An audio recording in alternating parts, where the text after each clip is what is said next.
যারা আমরা business studies অনুষদের আছে তাদের হিসাব বিজ্ঞান থেকে বিশ্ববিদ্যালয়ে যে ধরনের এমসিকিউ আসে সেগুলো নিয়ে আমরা প্রতিদিনে আমাদের ফেসবুক পেজে ভিডিও আপলোড করে থাকি। তো তারই ধারাবাহিকতায় আজকে আমি আপনাদের সামনে এমন একটি এমসিকিউ তুলে রাখছি যেটি আপনাদের জন্য খুবই গুরুত্বপূর্ণ। আর এমসিকিউটি কোন অধ্যায় থেকে এসেছে সেই বিষয়টি আপনারা জানতে পারবেন।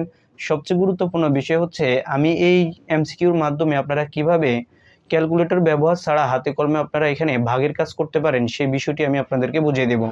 এটি অত্যন্ত গুরুত্বপূর্ণ বিষয়, কারণ হচ্ছে আমাদেরকে ক্যালকুলেটর পরীক্ষার খাতায় ব্যবহার করতে দেবে না। তো আমাদেরকে নিজেদেরকে হাতে কলমে কি করতে হবে, ক্যালকুলেটরের কাজটা করতে হবে। তো ক্যালকুলেশন কিভাবে করবেন এখন আমি আপনাদেরকে সেটি দেখিয়ে দিব এই এমসিকিউর মাধ্যমে। মূল উদ্দেশ্য হচ্ছে আমাদের সেটি। আর এখন দেখেন এই এমসিকিউটি আমাদেরকে কি বলছে।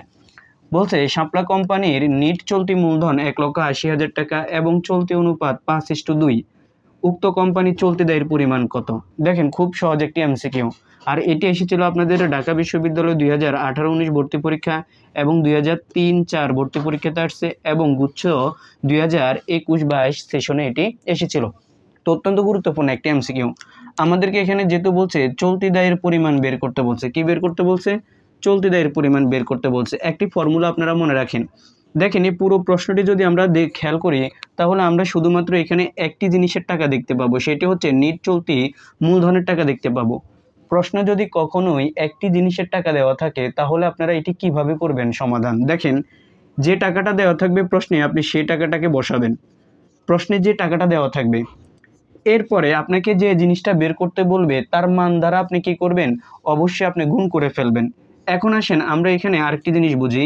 আমাদের এখানে যে চলতি অনুপাত দেওয়া আছে, এই চলতি অনুপাতের মান কত দেওয়া আছে? 5:2। এখানে আমাদের 5 হচ্ছে চলতি সম্পদ, 5 হচ্ছে আমাদের জন্য চলতি সম্পদ। আর আমাদের এখানে 2 হচ্ছে চলতি দায়। 2 হচ্ছে কি দায়? চলতি দায়। দেখেন তাহলে অনুপাতের আগের অংশটুকু আমরা বলবো চলতি সম্পদ, পরের অংশকে আমরা বলবো চলতি দায়। আশা করি এটা ক্লিয়ার। এখন আমাদেরকে এখানে বের করতে বলছে চলতি দায়। যেহেতু চলতি দায় বের করতে বলছে, চলতি দায়ের মান কত? 2। তার মান দ্বারা আমরা এখানে গুণ করব, যাকে বের করব তাকে আমরা উপরে নিয়ে যাব। এখন আসেন আমরা এখানে ভাগ করব কাকে দ্বারা? প্রশ্নের ভিতরে যে প্রদত্ত টাকাটা দেওয়া থাকবে তার মান দ্বারা। এখানে টাকা দেওয়া আছে কত? 1,80,000 টাকা। এই 1,80,000 টাকা কার টাকা? সেটি হচ্ছে নিট চলতি মূলধনের টাকা।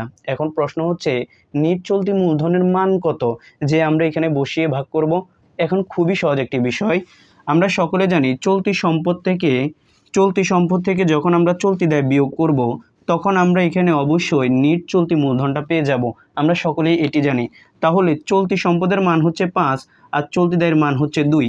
যখন আমরা এটিকে বিয়োগ করব তখন আমাদের এখানে চলে আসবে নিট চলতি মূলধনের মান 3। তাহলে আমরা এখানে 1,80,000 টাকার মান কত পেয়েছি? 1,80,000 টাকার মান পেয়েছি আমরা 3। এই 3 দ্বারা আমরা এখানে ভাগ করব। আশা করি এতটুকু পর্যন্ত বুঝতে পারছেন। একটি অঙ্ক বুঝেন, বাকিগুলো সমাধান করতে পারবেন। এরপরে দেখেন এখন আপনাকে এখানে কাটাকাটি করতে হবে এবং ক্যালকুলেটর ছাড়া। তো কিভাবে? আমরা এখানে নামটা সকলেই জানি। আমরা এখানে প্রথমত আমরা এখানে দেখেন 3কে 18 দ্বারা, 18কে 3 দ্বারা যায় কিভাবে? 3 6 18 আমরা সকলে জানি। যদি আমরা 6 নামটা 3 বার পড়ি তাহলে এখানে হবে 18। বাকি আছে কয়টা শূন্য? বাকি আছে এখানে 4টা শূন্য। এই 4টা শূন্য আমরা এখানে পাশে বসিয়ে দেব।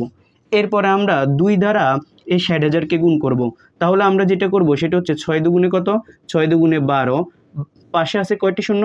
4টা শূন্য। এই 4টা শূন্য আমরা এখানে বসিয়ে দেব। তাহলে আমাদের এখানে আসবে 1,20,000 টাকা। দেখেন এই উত্তরটি হচ্ছে আমাদের জন্য কি? 1,20,000 টাকাই হবে উত্তর। 1,20,000 টাকা। তো আশা করি আপনারা এই প্রশ্নটি খুব সহজে বুঝতে পারছেন। আমরা এই রিলেটেড আরও কিছু ম্যাথ আপনাদেরকে ইনশাল্লাহ পরবর্তীতে বুঝিয়ে দিব।